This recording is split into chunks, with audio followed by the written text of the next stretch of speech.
I think partly the cause of the riots were, I think it kind of boils down to lack of consideration and misunderstanding between police and the youth that were involved.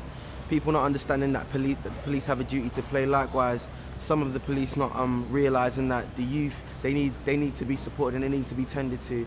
I don't want to get too deep, but you do tend to find that generally the kids that grow up and they may grow up, like the inner city children may grow up without a lot of fathers, so they literally rely on either themselves, their favourite rappers, or the local like gangsters, so as it were, to basically influence them and to follow on.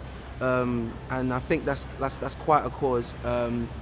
Sometimes people just kind of believing in themselves, you know, and you know, I really personally feel like I'm really passionate about God, and I really feel that an absence of such can kind of cause one to rely on themselves or people around them. So I really do feel passionate about that, and I really feel that's partly a cause. And obviously it was like, you know, injustice like all around the gaff, like on both sides. So you know, you can't really expect there to be peace. So I really do feel that it kind of boils down to those few factors.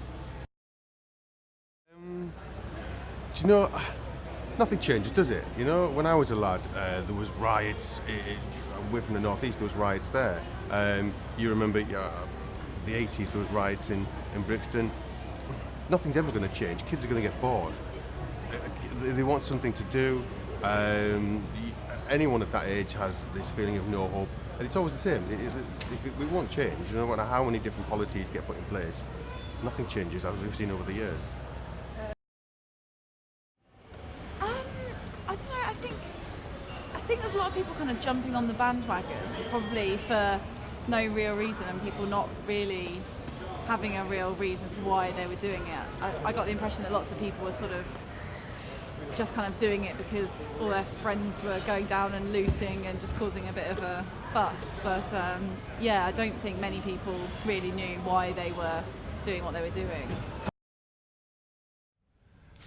Well, I guess it's kind of overall kind of dissatisfaction with things really is what kind of triggers that kind of thing off. Like, you know, and people get, you know, pissed off and bored, and when they feel like kicking off and causing a bit of trouble. I think they started because there's a lot of people who have practically nothing in a city that's one of the richest cities in the world.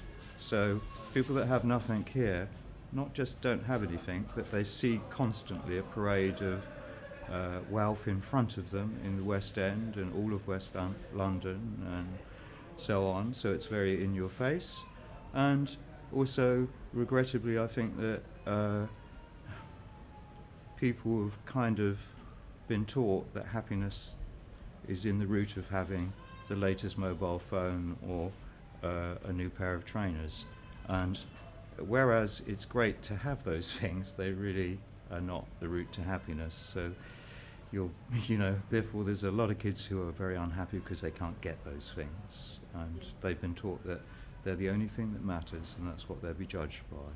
So that's my theory about the riots.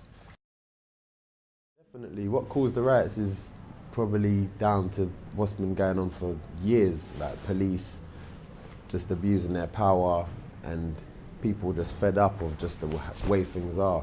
You know, the young people, they haven't really got much to look to, and when they look at society, it's the same sort of thing. If they want something, they go out and take it. So that's how the young kids just thinking, if I want this, I'm going to go out and take it. Do you know what I mean? They don't really care about where they're from.